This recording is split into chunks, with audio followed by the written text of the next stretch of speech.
Olá, seja bem-vindo ao programa Logística em Movimento. Nós vamos falar nessa edição sobre a filosofia Lean e também alguns desperdícios logísticos. Para conversar com a gente, o administrador Hélio Meirim, que é coordenador da Comissão Especial de Logística aqui do CRA RJ. Seja bem-vindo, Hélio Meirim, tudo bem? Obrigado, Josué. Prazer estar aqui novamente. Meirim, eu queria que o senhor começasse essa entrevista aqui explicando para a gente o que é essa filosofia Lean dentro do ambiente logístico. Bom, a filosofia Lean é a gente fazer as coisas mais enxutas, né? Enxuta no sentido de somente fazer aquilo que agrega valor ao cliente. Então, por exemplo, quando a gente está analisando um processo logístico, a gente deveria ter o cuidado de identificar se tem alguma atividade que a gente está fazendo que ela é desnecessária, ou seja, que ela não agrega nenhum valor para o cliente. E quando a gente começa a fazer isso, a gente descobre que tem uma série de atividades que elas acabam usando recursos e aí acabam gerando perdas financeiras, perdas de tempo, em que, de repente, a gente pode suprimi-las, tornando, então, um fluxo mais lean, ou seja, mais contínuo e mais enxuto. A filosofia do menos é mais, né? Exatamente, que isso, inclusive, a gente tem ganhos de produtividade, né? Coisas que nós, administradores, passamos a vida toda estudando e buscando fazer. Os 5 S's se encaixariam também para esse tipo de filosofia na logística? Sim, o 5S é uma das bases da qualidade, né, onde a gente começa a organizar as nossas operações com sensos de limpeza, de organização, de disciplina.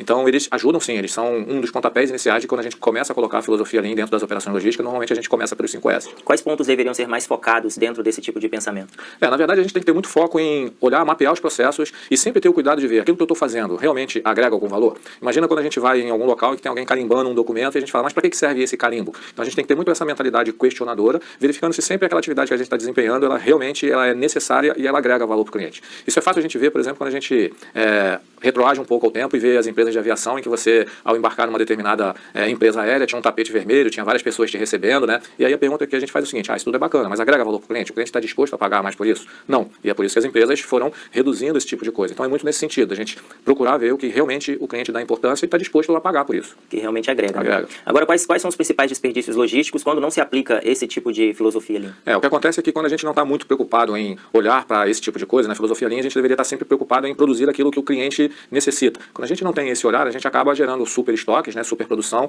e a gente acaba tendo custos aumentados por causa disso. Então o que acontece? Se você não tem essa visão de falar, eu tenho que olhar para o que o cliente deseja, e você fazer aquilo que você entende, isso não é legal. Bom, acho que também é bom a gente falar sobre as questões relacionadas à produção puxada e produção empurrada.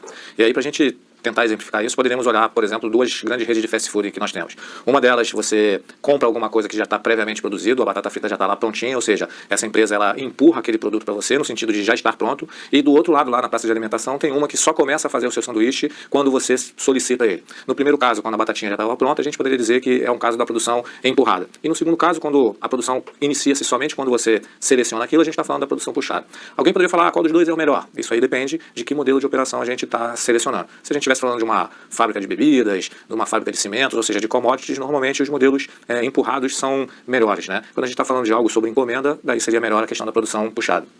A gente parece que está meio que na moda falar sobre logística urbana, e aí você tem uma enxurrada de informações na internet aí falando uma série de coisas. É preciso também ter um certo critério nessa logística Lean, até no conhecimento, né? É verdade. Hoje a gente, como você bem colocou, nós estamos inundados por informações e a gente tem que ter uma curadoria dessas informações, né? A gente tem que ter muito cuidado com o que a gente lê e principalmente com o que a gente recompartilha, né? Então a gente também tem que ser mais enxuto e selecionar melhor as coisas que a gente quer ler, das fontes que a gente quer ler, para não cair nessas ciladas de sair replicando coisas que não são totalmente verdadeiras. E a gente ressalta essa situação justamente porque há alguns problemas que se resolvem de uma forma, mas há problemas em outras empresas que não se resolvem do mesmo jeito. E aí as pessoas querem usar o mesmo método para todos os problemas em todos os lugares. Isso é muito prejudicial. Eu costumo dizer que não existe receita de bolo, né? O que é bom para mim não é para você. O que a gente tem que entender é que existem alguns processos que podem ser adaptáveis. Então a gente tem sim que buscar as melhores práticas de mercado e a gente tem que ver como é que eles se adequam à nossa realidade. Então não adianta a gente pegar algo e falar, não, isso aqui vai funcionar dessa forma aqui, porque a empresa tem a sua cultura, tem o seu negócio, tem o seu mercado, tem o seu segmento de clientes. Então a gente tem que ter muito cuidado com isso, de não sair empacotando coisas e querer simplesmente dar um Ctrl+C, Ctrl+V e achar que vai funcionar. Às vezes isso traz mais problemas do que os problemas anteriores.